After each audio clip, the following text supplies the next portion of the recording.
Magandang hapon mga kapotpot. So for today's vlog ay a-attend tayo ng event sa Malolos City Hall. Doon gaganapin yung event namin ngayong gabi. So ang event pala na gaganapin namin ngayon ay ang pag-alala sa mga namatay sa road accident, ang World Remembrance of Road Accident.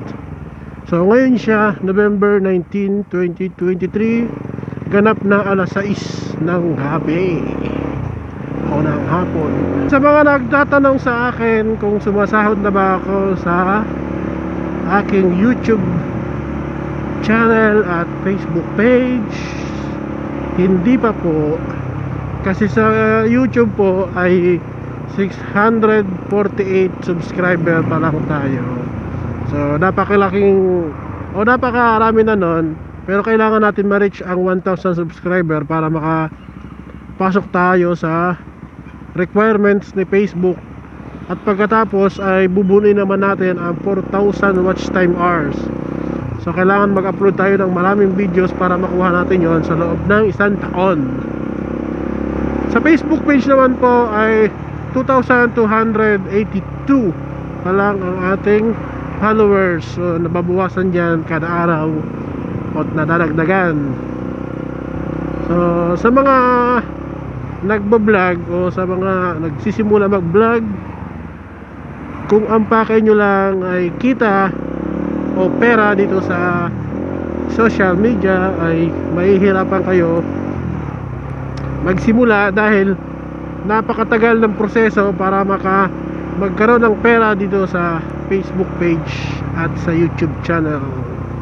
So ako, hindi ako naiinip at hindi ako maiinip dahil hindi ko inaasahan kung may sahod man o wala, o may pera man dito o wala.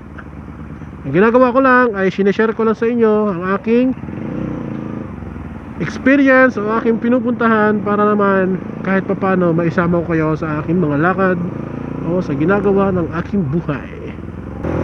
Napakaswerte na lang siguro kung yung trabaho mo o yung araw-araw mong ginagawa ay maging viral. Pero kung hindi matupad yun, napakahirap gumawa ng content kasi hindi mo siya gawain sa araw-araw. Yung iba nagtatanong, hindi na ako nag-upload sa aking hanap buhay, lalong-lalo na sa pagtitinda ng tinapay. Dahil po marami akong videos na nakapending, marami akong videos na kailangan i-edit, at di ko alam kung kailan matatapos ito, lalong-lalo na nung umuwi ako ng Bicol. Meron pa akong mga videos na titira, pero sana this January ay bigyan tayo ni Lord ng pagkakataon para ma-monetize sa dalawang social platform na ito. Kahit sa TikTok naman lang, kahit hindi na ako umaasa sa TikTok kasi ang TikTok ay palipas oras lang naman yan, pero nag-upload pa rin ako ng mga videos sa TikTok, picture, ganyan. Pero ang main goal ko lang ay sa Facebook page at sa YouTube channel. Kaya sana tulungan nyo akong maabot natin ang mga requirements ni Facebook at ni YouTube. Yun na lang ang pamasko nyo sa akin para ma-monetize tayo ni Facebook tsaka ni YouTube. Napakalaking tulong na sa akin yon. Pag na-monetize tayo ni Facebook at ni YouTube, doon na natin masasabi na isa na tayong ganap na YouTuber at content creator. Dahil hindi pa natin na-reach ang requirements nila, para lang tayong empleyadong nag-a-apply sa isang kumpanya na nag-aantay ng tawag. Napakahirap maging vlogger, lalong-lalo na ang motovlogging, kasi maraming expenses na inyong gagawin o maraming paggagastusan ka. Unang-una, kailangan mo ng motor. Yun ang pinakauna sa pag-motovlog, ang motor. Pangalawa, kailangan may lisensya ka at nakarehistro ang iyong motor. Nakakahiya naman mahuli ka tapos expire ang lisensya mo at walang rehistro ang motor mo. Pangalawa, kailangan mo ng GoPro o action camera.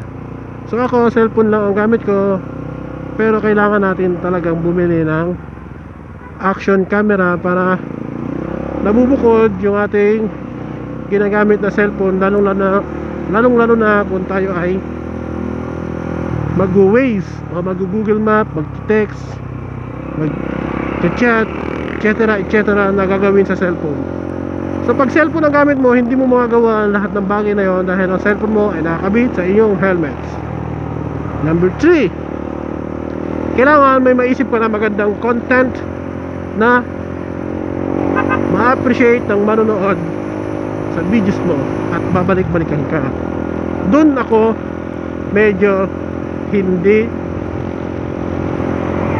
nagtumama. Bakit?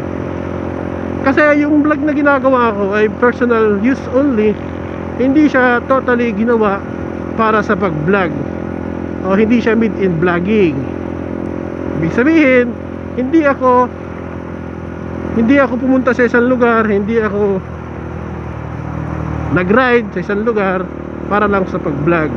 So ito ay ginagawa ko bilang tungkulin as a riders dito sa BMRF.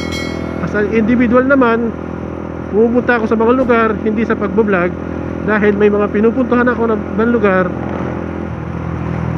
at ibang tao na pupuntahan. So sinasama ko lang siya sa pag-vlog para hindi sayang ang ating opportunity makapag-vlog, lalong-lalo na sa mga magandang lugar at first time nating madaanan. So napakasarap maging vlogger. Ang problema na lang natin, kung mahiyaan tayo, kailangan natin mag-adjust ng todo. Kasi kailangan mong maging humble sa bawat makakakilala sa iyo sa daan at kahit saan lugar. Lalong-lalo na sa mga comment section, kailangan hindi ka isnabero sa pag-reply ng kanilang mga comments. At susunod, kailangan sa pag-motovlogging hindi ka maging kamoti riders. Bakit? Pag naispatan ka bilang kamoti riders, ay sisikat ka ng todo sa larangan ng social media, pero hindi good vibes ang dating sa inyo ng mga tao.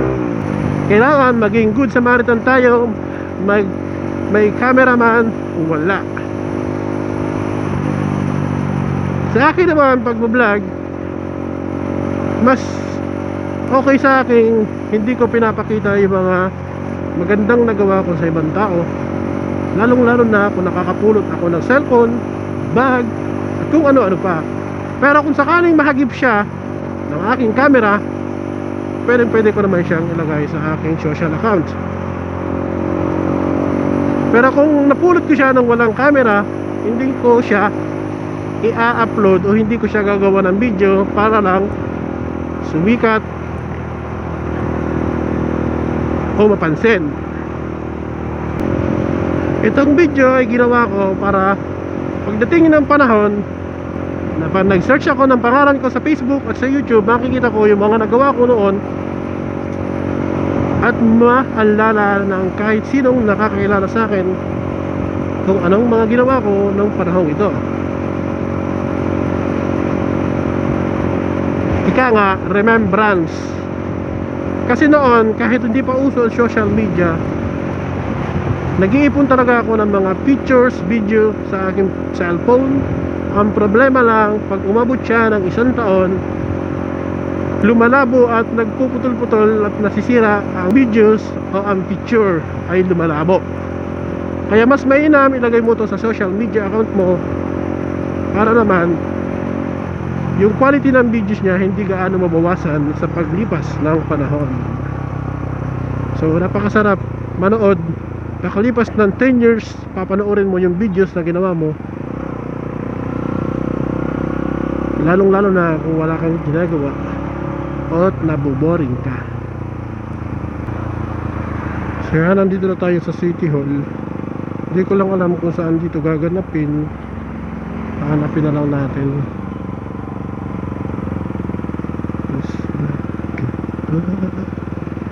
Send the sea.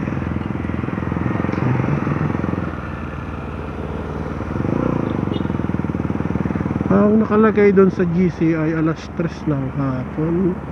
So ito na sila. Ayan sila. Saan talaga? Ayun, dami na.